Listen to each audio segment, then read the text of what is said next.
Guys, Kenwood Sports, man. I'm back with another one, man.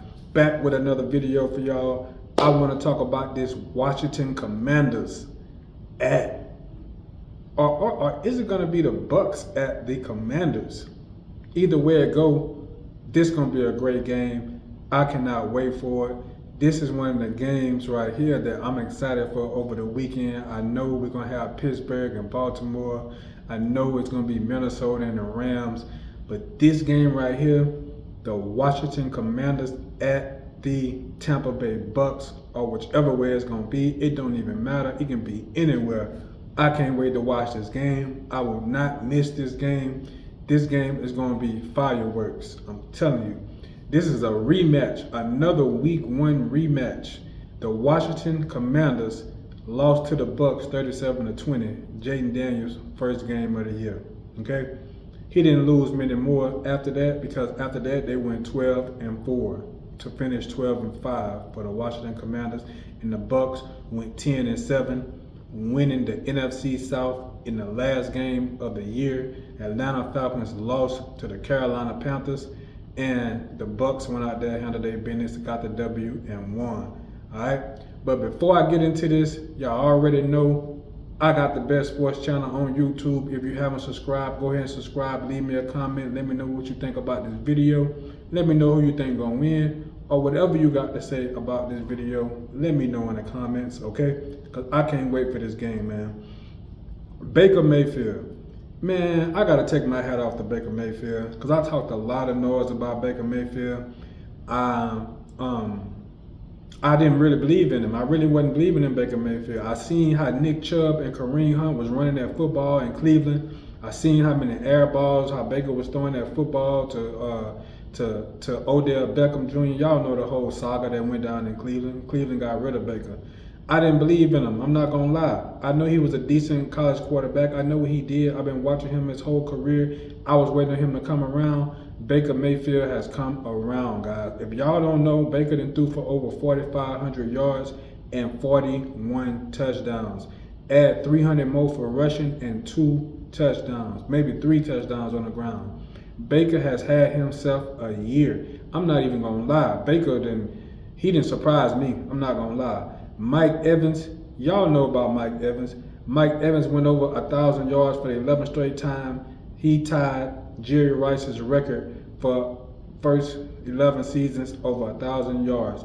Man, I don't think Mike Evans get enough respect. I don't think Mike Evans get the respect he deserves. You're going to hear a whole lot of other receivers' names before you get to Mike Evans.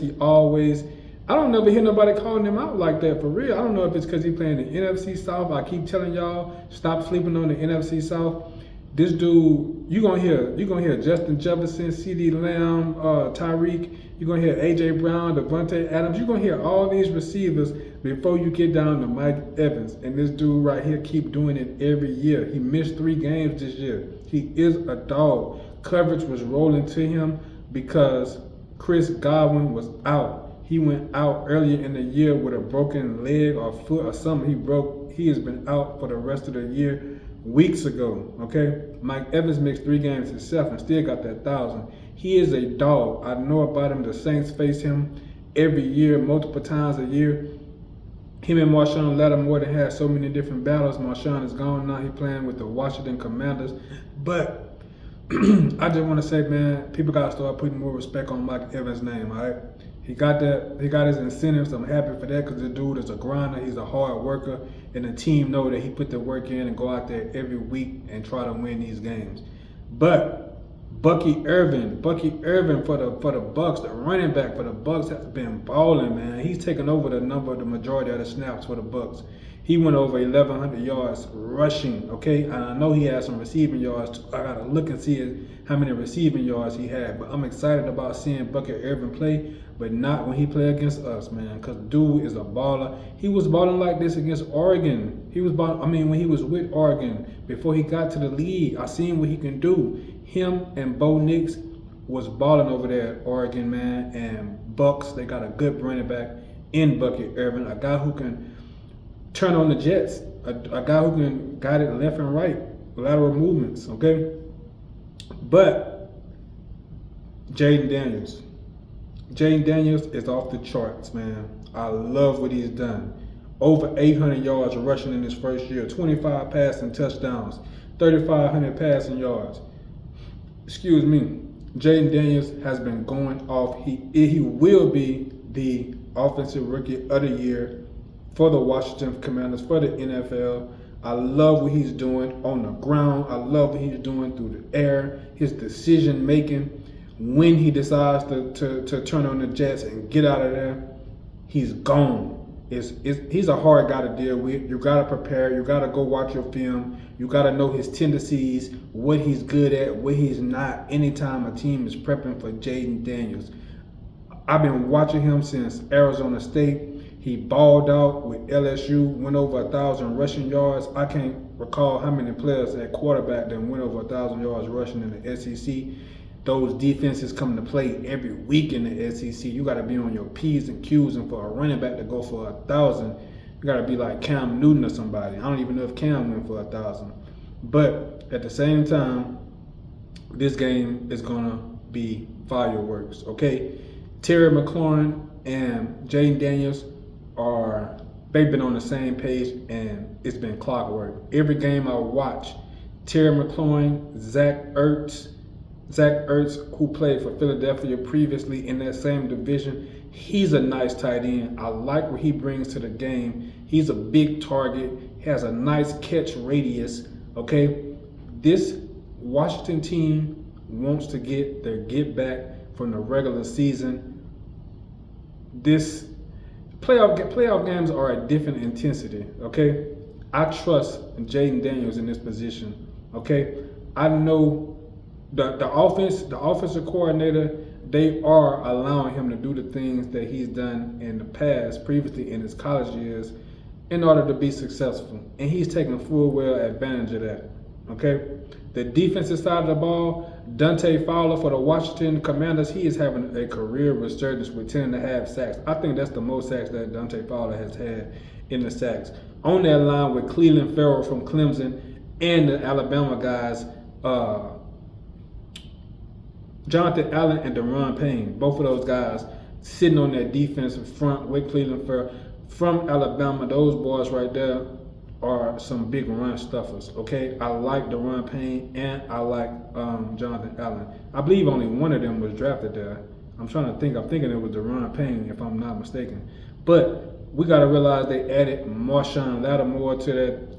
I don't know how healthy Marshawn Lattimore is over his last few years with the Saints. He has been plagued by injury. He's a good cover corner. I like what he brings to the table. Nice size, decent speed, can be physical with the receiver, but not big on tackling, okay? I believe he dreads to go down and make tackles. Hopefully he's in good shape to be out there and cover Mike Evans. They've had battles in New Orleans when Marshawn Lattimore was in New Orleans. He's one of the guys who does a great job on Mike Evans. Not many guys do a great job on Mike Evans, but Marshawn Lattimore, like I said, they've been battling since he got into the league in 2017 when he won the Defensive Rookie of the Year. So this is going to be a great matchup. The other corner on the other side, Zion McCullough, who I really like, young guy, 2 or 3 years in the league, 2 picks this year. A lot of guys aren't trying Zion McCullough. This guy, if you don't know about him, gotta go watch the film on him or watch him in the game coming up this weekend. Young dude, can cover. He is very confident. He's very confident at what he does. That's one thing that stands out to me. This is a game I'm excited to watch, and I can't wait to see what Jayden Daniels gonna do. I can't wait to see what Baker Mayfield gonna do also, man. Because I've completely turned the tables on my feelings on Baker Mayfield. The way that he plays, the grit that he plays with, the way that he got his teammates behind him. I've heard the stories before, even before he was in the NFL when he was in college. Okay? It's time for me to take my hat off to him and salute the guy with the 4,500 yards passing and the 41 touchdowns. He's up there with Joe Burrow and Lamar with these passing statistics right now. Okay, except he had more interceptions than both of those guys. I think Baker had double-digit interceptions. Baker like to take chances, and that's one of the things I do like about him. He takes chances down the field. Okay, that's important to have a quarterback that's going to do that from time to time. But guys, watch this game. Tap into this game. This is going to be a good one. I'm telling you, this is going to be one for the books, one for the ages. All right, Kenwood Sports. I got the best sports channel on YouTube. If you haven't subscribed, go ahead and subscribe. Leave me a comment. Let me know what you think about this video. Let me know what you think about who's going to win this game. Anything about this game. Get in the comment box and let me know how you feel about it. I'll get back with y'all in the next one. I'm out.